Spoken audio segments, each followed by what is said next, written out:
Alors le premier bilan, c'est quand même la honte de la République.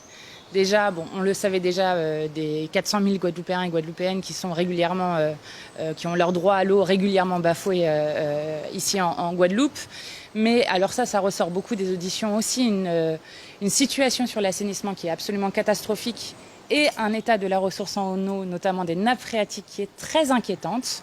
Donc une urgence temporelle à aller beaucoup plus vite à régler les problèmes que les plans qui sont faits actuellement. Je pense notamment à la rénovation des réseaux sur lequel il y a un plan de 71 millions qui a été annoncé alors qu'il faut 1 milliard pour l'eau et l'assainissement. Donc on en est extrêmement loin et je crois qu'il faut et qu'on doit aller plus vite que ce qui est fait actuellement.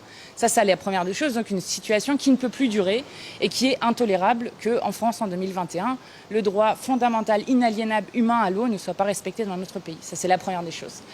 Deuxième des choses, c'est pour nous très important, c'est que laisser l'eau, puisque qui que vous soyez 3 jours sans eau et vous êtes mort, laisser l'eau à une multinationale est décidément une bien mauvaise idée. On a une multinationale qui a fait à peu près ce qu'elle voulait pendant des années, avec un syndicat, le SIAG, qui était, je le dis tranquillement, mais complètement défaillant dans le contrôle qui en était fait.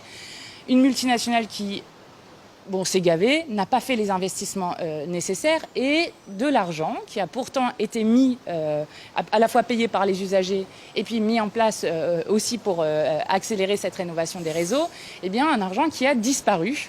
Et c'est ce que nous cherchons aussi à savoir avec cette commission d'enquête, c'est où est passé cet argent-là.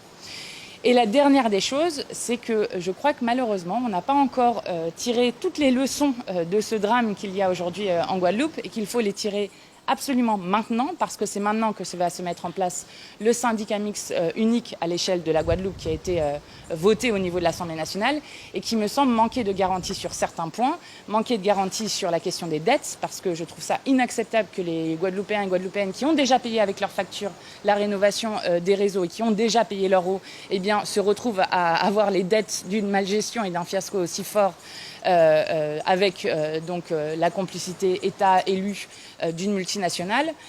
La question évidemment de la gestion. Je ne suis pas d'accord pour qu'on garde une gestion qui va à des multinationales et notamment on voit que Suez s'est un peu positionné. Donc moi je suis très favorable à la gestion en régie qui est une gestion citoyenne et démocratique et transparente qui je crois est très importante pour la Guadeloupe. La troisième des choses c'est bien sûr de dire que maintenant il faut mettre le milliard sur la table concernant la rénovation des réseaux et des stations d'épuration pour l'assainissement.